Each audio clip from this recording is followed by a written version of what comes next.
Hey everybody, welcome back to the show. Can't wait to get into today's show. This one is by popular request. A lot of people asking how imbalanced hormones can actually add belly fat specifically. So remember, fat can accumulate anywhere in your body. A lot of times for men, it will go more to the midsection. As they get older, their legs will actually atrophy and lose muscle. Same with their arms. And unfortunately, their visceral fat around the belly begins to grow or continues to grow. For a lot of women, if it's estrogen dominant, it can be more around the hips and maybe chest area. And if it's thyroid based, it can be more around what we call the love handles.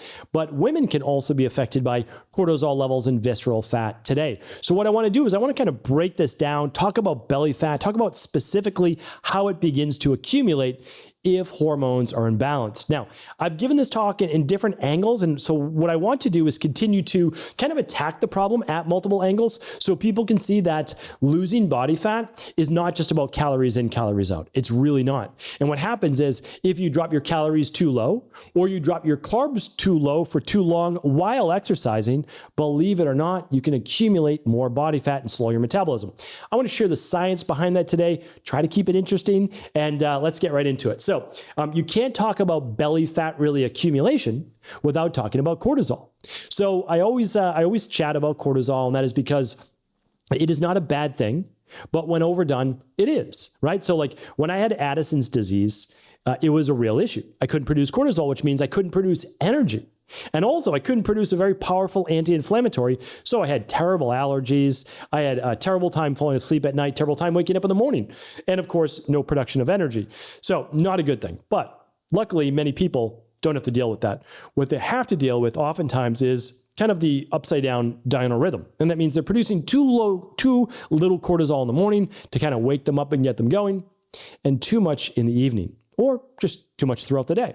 What happens is when cortisol elevations are high due to stress, that's basically what it is. But now remember, it's not just work-life stress. It's also gut imbalances. It might be pain that you're in. It could be anything that stresses the organism, which is your body, right? Not your mind necessarily, but your mind absolutely does affect your physiology. And so we begin to increase cortisol, the fight or flight stress-based hormone. I'm not going to talk about norepinephrine or anything like that today. Lots of shows on that if you want to check it out. But let's talk specifically when cortisol levels elevate, what happens? Well, we actually begin to block a very important process. So high cortisol begins to inhibit the enzyme 5-D-iodinase. And what this means is that your body is not able to thoroughly convert T4 to activated T3 for a thyroid hormone. Now, if you've heard me talk on thyroid before, T3 is really your active form of thyroid. Now, why does thyroid matter? Thyroid is essentially your metabolism. It is the thermostat of the body. If you are lower thyroid symptom base, you're going to have oftentimes cold hands and feet.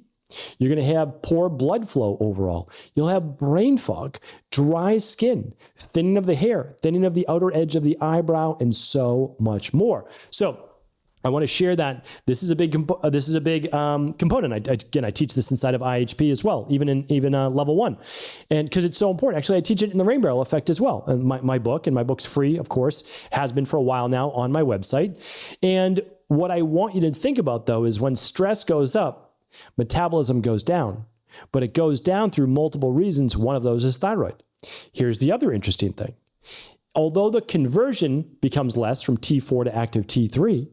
Actually, a thyroid can be blocked in other ways as well. One other way is that the receptors on your cells that are actually going to use T3 become less receptive, less open. Think of it this way.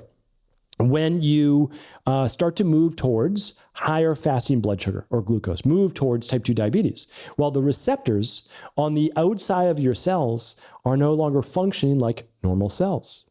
No matter how much glucose sugar you bring in your body, those cells should uptake it. Now, some of it may turn to body fat, no doubt about it, but the receptors are working. In type 2 diabetes, those receptors are not working to the same degree. So again, think of that for other cells and the receptors for active thyroid hormone. So that's really important as well to look at. And then the last I would say is this, and this is just in terms of thyroid itself, is that when our cortisol levels are elevated, we can start to actually hinder our metabolism by breaking down muscle tissue. So that in and of itself could begin to lower your overall metabolism. So typically when we elevate cortisol, which is a glucocorticoid, we're going to break down stored glycogen in the liver. Now, let's say you've been on a low carb diet for a while now, okay? Stress increases. You can't say like to your body, we can't use carbs. Your body will use carbs when it needs to use carbs in a higher stress-based situation. So your body then says, okay, liver's depleted of glycogen. Let's move now over to muscle tissue because your muscle is going to store about 4 times the amount of glycogen than your liver does. So you start to now break down muscle tissue, which over time, of course, lowers your metabolic rate. Okay, so now how does this specifically affect belly fat? So one thing that we already talked about was that we can increase belly fat with a lowered metabolic rate, such as lowering thyroid. Another one is that when we begin to elevate cortisol levels, it increases lipoprotein lipase, LPL activity. And that actually promotes fat storage or deposition, they call it, especially around the belly and in visceral belly fat. Now, I have another podcast on visceral body fat. I will link up that today at stephencabral.com/3295. That's where all the show notes will be here today, including my thyroid course. And so what happens is the visceral fat, which is essentially intertwined with muscle tissue, but also around the organs. It's the most dangerous type of belly fat that we can have, and body fat overall, but it's around the belly. So that fat is actually, it's firmer. It kind of moves towards more of the pot belly type look, where the softer fat, the subcutaneous fat, is more on the outside, right? It's covering over a lot of the muscle, and it can lead to cellulite and other things as well, though that's not the only. I've talked many times on cellulite. Cellulite has to do with toxicity, a breakdown of fascia, etc. I've lots of podcasts on cellulite. Why don't we try to link up a couple of those here today as well? All right, just a couple more points. This is really fascinating, at least to me, as to why we specifically gain belly fat when we have higher levels of stress, is that we also stimulate more gluconeogenesis on a lower carbohydrate diet. So we'll actually take proteins as needed and turn them into essentially carbohydrates, to turn them into glucose. And that is to fuel the body as needed. That is why, it's a little bit of a misnomer to say, I'm on a low carb diet or a keto diet because I want to become more fat adaptive. There's half truths to that. There's no doubt about it, but it really depends on the energy system that your body needs at that moment in time. And that's the fuel that it's going to burn. So if you're all out on a sprint, you're not tapping into that much body fat. You're not. That's not the energy system of the body that you're using. When you're going for a walk, you're even sleeping at night, you're tapping into a greater percentage, yes, of body fat. There's no doubt about it. But higher stress situations, physiologically, psychologically, it's going to tap into more glucose. That's what it needs. And that's just normal human activity of the body. That's why it's much better to stay balanced than try to push your diet in any one direction for a longer period of time. I talked about the loss in muscle mass. The last one I wanted to share with you is this, though. When you have elevated levels of cortisol, specifically around as well, lower levels of carbohydrates for a chronic period of time, that means greater than typically 6 weeks or so that you're low carb. What happens is, again, the thyroid can begin to dip, et cetera, but it also increases ghrelin, which is the hunger hormone.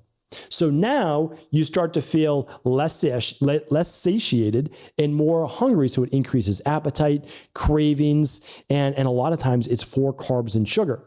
And the reason that happens is that your body knows that carbohydrates actually calm the nervous system, calm excitatory neurotransmitters as well as cortisol, and bring you back into balance. So it's not really making a mistake and having you crave those things. It's saying this is what we need in order to balance the machine, the organism, the chemistry of the body. So my goal for you is to always do something that is going to get you to your goals and help with symptoms maybe in the short term.